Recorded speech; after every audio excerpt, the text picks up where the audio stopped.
જય શ્રી કૃષ્ણ ખેડૂત ભાઈઓ। સૌ પ્રથમ તો અમારી યુટ્યુબ ચેનલ ખેતી જગતની વાતોની અંદર આપ સૌ ખેડૂત ભાઈઓનું હું કેવલ ઓગેશિયા ખૂબ ખૂબ હાર્દિક સ્વાગત કરું છું। આજે અમારી ચેનલની અંદર 1000 સબસ્ક્રાઈબર પૂરા થઈ ગયા છે। તો જે કોઈ ખેડૂત ભાઈઓએ અમારી ચેનલને સબસ્ક્રાઈબ કરી છે અને અમારો વિડીયો જોવે છે એ બધા ખેડૂત ભાઈઓને હું હૃદયપૂર્વક આભાર વ્યક્ત કરું છું। તો સૌ પ્રથમ તો ખેડૂત ભાઈઓ, જો આપ અમારી આ ચેનલની અંદર પ્રથમ વખત આવ્યા હોય અને અમારો આ વિડીયો પહેલી વાર જોતા હોય તો અમારી ચેનલ એટલે કે ખેતી જગતની વાતોની અંદર સૌ પ્રથમ તો આપ સબસ્ક્રાઈબ કરો। વિડીયો જો આપણને ગમે તો આપ લાઈક કરજો અને બીજા ખેડૂત ભાઈઓ સુધી આ વિડીયો પહોંચાડજો, જેના કારણે તેઓ ખેડૂત ભાઈઓ પણ આ વિડીયોથી માહિતી લઈ શકે। તો ખેડૂત ભાઈઓ, આપ જોઈ શકો છો કેવા સરસ મજાના ખેતરની અંદર કપાસના ઘેરાની અંદર આજે અમે આવ્યા છીએ।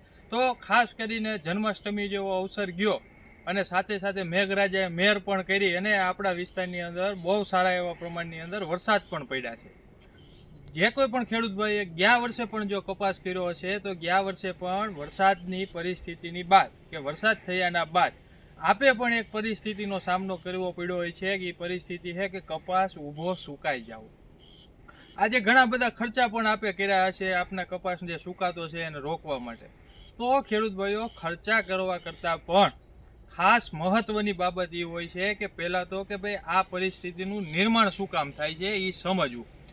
તો ખેડૂત ભાઈઓ, આજે લગભગ આપણા વિસ્તાર એટલે કે સૌરાષ્ટ્ર પંથકની અંદર આજે 2 થી 2.5 મહિનાની આસપાસના લગભગ બધા વિસ્તારની અંદર કપાસ છે।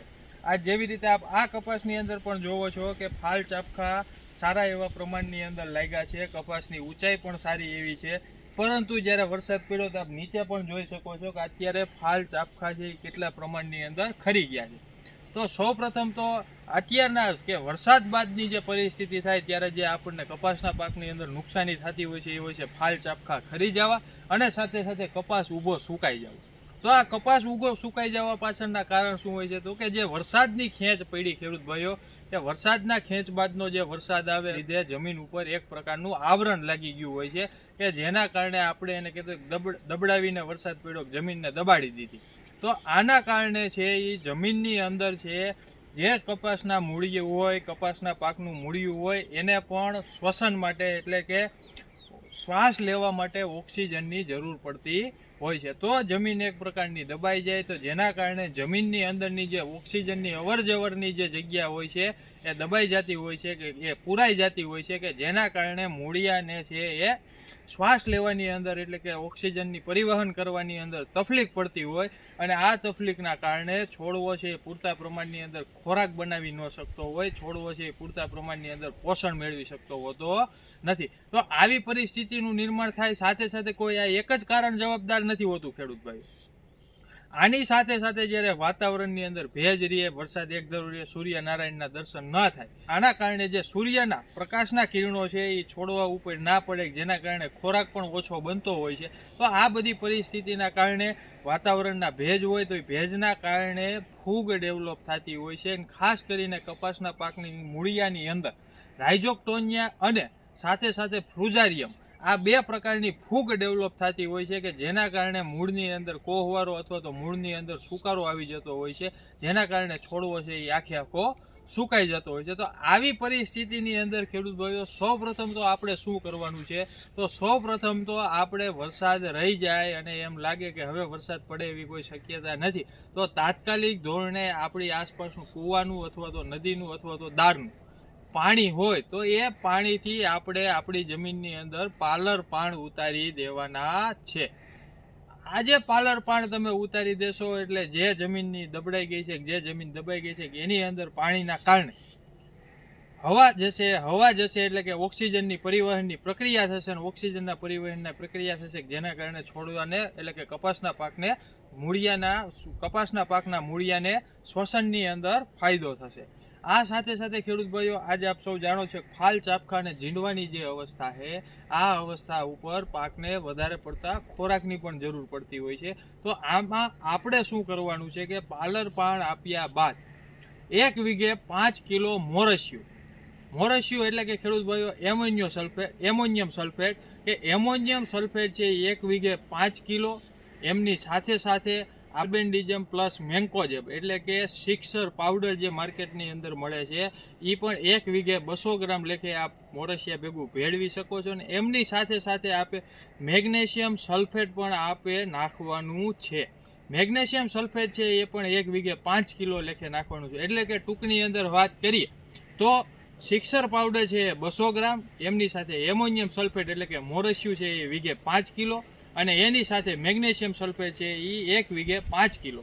આવી રીતે આ ત્રણેય વસ્તુનું સંયોજન કરી અને આપણે ભેળવી એનો પટ વ્યવસ્થિત આપી ત્રણેય વસ્તુને ભેળવી અને આપણે પાડે પાડે એમને આપી દેવાનું છે કે જેના કારણે જે રાઇઝોક્ટોનિયા છે અથવા તો જે ફ્લુઝારિયમ નામની ફૂગ છે એને કાર્બેન્ડિઝમ પ્લસ મેન્કોજેબ એટલે કે જે સિક્સર પાવડર છે એ મારવાનું કામ કરશે. સાથે સાથે જે વધારે પાણી લાગી ગયું છે તો એ પાણીને મોરસિયું એટલે કે એમોનિયમ સલ્ફેટ છે એ શોષવાનું કામ કરશે અને મેગ્નેશિયમ સલ્ફેટ જે છે કે પાકની અંદર ખોરાક પૂરું પાડવાનું, પોષણ પૂરું પાડવાનું અને છોડને લીલો રાખવાની અંદર અને ફાલ ચાપખાને ટકાવવાની અંદર મદદ કરશે.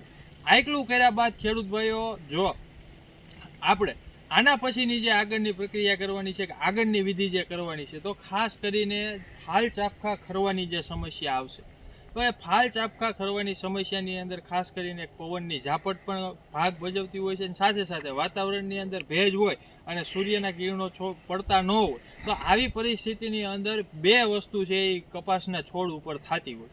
આ 2 વસ્તુ ખાસ એ છે કે સૌપ્રથમ તો પહેલી વસ્તુ છે કે કપાસના પાક ઉપર ફૂગ લાગે. આ જે ફૂગ લાગતી હોય છે અને બીજું સાથે સાથે આમની સાથે બેક્ટેરિયલ રોગો પણ આવતા હોય છે. આપ કપાસના ખેતરની અંદર આપણે અત્યારે આંટો મારવા જાઓ તો થોડા દિવસ પછી આપને જોવા મળશે કપાસના પાંદડા ઉપર ક્યાંક ક્યાંક ટપકા થઈ ગયેલા હોય છે. ખૂણિયા ટપકાનો આપણે એને રોગ કહેતા હોય છે. સાથે સાથે ઘણીવાર બેક્ટેરિયલ લીફ સ્પોટ પણ જોવા મળતા હોય છે જે બેક્ટેરિયલના કારણે બેક્ટેરિયલ રોગના કારણે થતા હોય છે. આજે આપણને જો બેક્ટેરિયલના રોગ અને ફૂગના લીધે થતા રોગની પરખ કરતા આપણને ન આવડે તો આવી પરિસ્થિતિની અંદર ખાસ ખેડૂત ભાઈઓ આપણે જે દવાની અંદર બેક્ટેરિયલ નાશક અને ફૂગનાશક આવી 2 વસ્તુનું સંયોજન આવતું હોય એવી દવાનો આપણે છંટકાવ કરવો જોઈએ. તો આજે માર્કેટની અંદર એવી દવા આપણને મળે છે કે જેનું નામ છે કે જેનું ટેકનિકલ છે એ કાસુગામાઇસિન પ્લસ થાયોફિનાઇટ મિથાઇલ એટલે જે કાસુગામાઇસિન આવે છે એ બેક્ટેરિયલ રોગને દૂર કરવાનું કામ કરે છે અને સાથે સાથે જે થાયોફિનાઇટ મિથાઇલ આવે છે એ ફૂગનાશક એટલે કે ફૂગનાશક તરીકે કામ કરે છે, ફૂગને મારવાનું કામ કરે છે. અને આ દવા એટલે કે એ દવાનું નામ છે જેનેટ, જે આપને મારા બાજુની સ્ક્રીન ઉપર તમને જોવા મળી રહી છે કે તો એ જે જેનેટ દવા છે એ બેક્ટેરિયલ નાશક પણ છે અને સાથે સાથે ફૂગનાશક પણ છે. આનો વપરાશ છે એ આપે કપાસના પાકની અંદર પ્રતિ પંપ 30 મિલી પ્રમાણે કરવાનો છે. તો ખાસ ખેડૂત ભાઈઓ જેવું વાતાવરણ ખુલ્લું થાય તો એવી પરિસ્થિતિની અંદર તાત્કાલિક ધોરણે આપ જેનેટ દવાનો પ્રથમ છંટકાવ આપ લઈ લેજો જેના કારણે કપાસના પાકની અંદર આવતા બેક્ટેરિયલ રોગો અને ફૂગના રોગો કે જેના કારણે આપનો કપાસ છે એ ફૂગ અને બેક્ટેરિયલ બંને રોગોથી સુરક્ષિત થશે. સાથે સાથે ફાલ ચાપખા ખરવાની જે સમસ્યા છે એની સામે પણ પૂરતું આપણને રક્ષણ મળી જશે. આ સાથે સાથે ખેડૂત ભાઈઓ ખાસ એક આપ સૌને નમ્ર અપીલ છે કે આપ આવી પરિસ્થિતિ દરમિયાન કોઈ પણ ખેડૂત ભાઈઓ છે એ યુરિયાનો ઉપયોગ કરવાનું ટાળજો. જો આપના કપાસના ઘેરાની અંદર અત્યારથી જો છોડવા સુકાઈ જવાની સમસ્યા ચાલુ થઈ ગઈ હોય અથવા તો છોડવા ઊભા સુકાઈ જતા હોય તો આવી પરિસ્થિતિની અંદર આપ કોઈ ખેડૂત ભાઈઓએ યુરિયાનો ઉપયોગ પોતાના કપાસના ખેતરની અંદર કરવાનો નથી. જો આપ કપાસના પાકની અંદર આવી પરિસ્થિતિની અંદર જો આપ યુરિયાનો ઉપયોગ કરશો તો આજે જે કપાસના પાંદડાની અંદર નાઇટ્રોજન અને સલ્ફરનો જે રેશિયો હોય છે એ નાઇટ્રોજન અને સલ્ફરનો રેશિયો જો પૂરેપૂરા પ્રમાણની અંદર મેન્ટેન હોય તો એની અંદર કોઈ પણ પ્રકારની ફૂગ અથવા તો બેક્ટેરિયલ રોગો રાખતા હોતા નથી. ખાસ કરીને ખેડૂત ભાઈઓ અત્યારની પરિસ્થિતિ પ્રમાણે જોવા જઈએ તો જે કંઈ પણ બેક્ટેરિયલ રોગો અથવા તો ફૂગના રોગો છે એ ફાલ ચાપખા જ્યાં લાગતા હોય ત્યાં પાંદડા ઉપર અને મોટા ભાગે છે એ કપાસના ઉપરના ભાગે અને કપાસના થળિયાથી નીચેના ભાગે નીચેની ડાળીઓના ભાગે મોટા ભાગના ફૂગને લગતા રોગો આપણને જોવા મળી રહ્યા હોય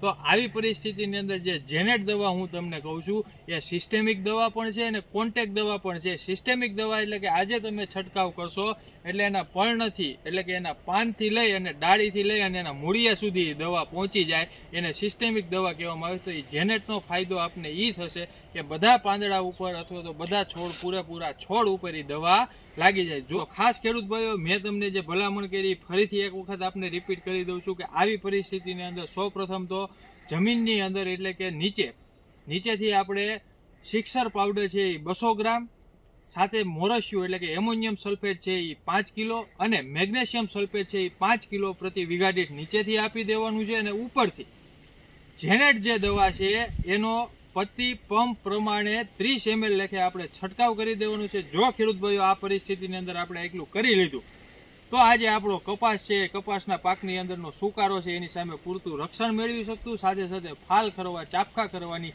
જે સમસ્યા છે એ સમસ્યાનું સારામાં સારું નિરાકરણ પણ લાવી શકીશું અને આપણે આવી પરિસ્થિતિની અંદર આપણા કપાસના પાકને બચાવી શકતું. તો ખેડૂત ભાઈઓ જો આપને આ માહિતી સારી લાગી હોય તો આપ સૌ ખેડૂત ભાઈઓને નમ્ર વિનંતી છે કે નીચે આપેલું કાળું બટન છે એટલે કે જેની અંદર સબસ્ક્રાઇબ લખેલું છે એ સબસ્ક્રાઇબ બટન ઉપર આપ ક્લિક કરો. એમની બાજુની અંદર અથવા તો એની અંદર જે ઘંટડી એટલે કે બેલ આઇકન આવે છે બેલ આઇકન દબાવી અને ઓલનો ઓપ્શન આવે છે એ ઓલના ઓપ્શન ઉપર ક્લિક કરી દો જેના કારણે આવનારા જે કંઈ પણ નવા વિડીયો છે એ આપના ફોનની અંદર તાત્કાલિક આપણને મળી જાય. તો આશા રાખું છું ખેડૂત ભાઈઓ આપને આ માહિતી સારી લાગી હશે અને સાથે સાથે જો આપ સૌ ખેડૂત ભાઈઓને કાંઈ પણ પ્રશ્ન હોય તો આપ નીચે કોમેન્ટ બોક્સની અંદર જણાવી શકો છો. તો આવનારા વિડીયોની અંદર અમે એમનું સમાધાન લાવવાનો પ્રયત્ન કરીશું. તો ફરી એકવાર મળીશું નવા એક વિડીયોની સાથે. ખેડૂત ભાઈઓને જય શ્રી કૃષ્ણ.